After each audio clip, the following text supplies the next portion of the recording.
magandang araw sa inyo mga idol. So may bago kong project ngayon. Itong Mio i na to, bago lang to. So problema,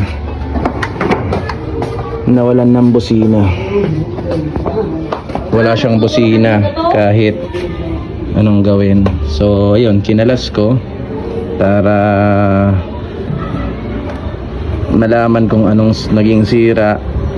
Ayan, nakita ko putol yung kanyang wire. Then pagbukas ko, nalaglag na lang to. Ibig sabihin may pisting, kumagat nito. Yung mga alaga nating mga mababait yung kumagat nito. Ayan.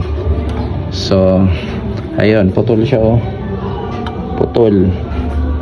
Kaya kahit kabago-bago nito, ito pa naman ay lagi itong nakatambay na, ayan o, putol siya. Ganon din yung nangyari kay Saber. Kaya mapapansin nyo sa Saber, binalik ko muna yung stocks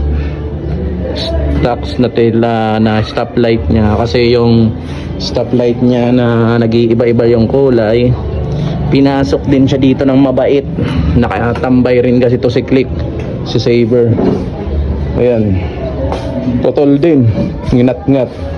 Kaya pag tayo magtatambay ng mga motor idol, siguraduhin nating may mga bitag dyan. Lagyan natin ng bitag para sa mga mababait nating alaga, para hindi ngat-ngatin yung ating mga wire. So ito na siya mga idol, dinugtungan ko na siya. Ayan, hinabaan ko na rin kasi kung sakali man balikan ng aking mga alaga, mahaba rin yung kakainin nilang wire. So ayan, hinabaan ko na para kung babalikan ka, ayan, mahaba pa yung kakainin yung wire, mga pasaway kong alaga. Ayan, hinabaan ko na. Isiksik lang natin ng maayos para hindi sumabit sa manobela. Okay, check natin.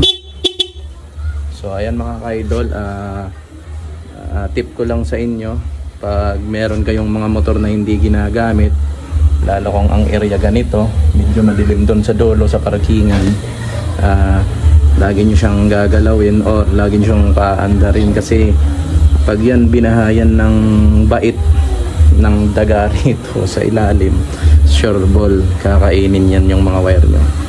Pag bago yung motor nyo, pag walang busina, walang ilaw, wag nyo basta-bastang bibilhan ng bagong busina, bagong ilaw.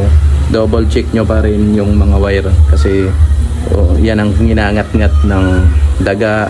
Minsan nga ipis, ginangat-ngat pa yan. Alright mga idol, peace.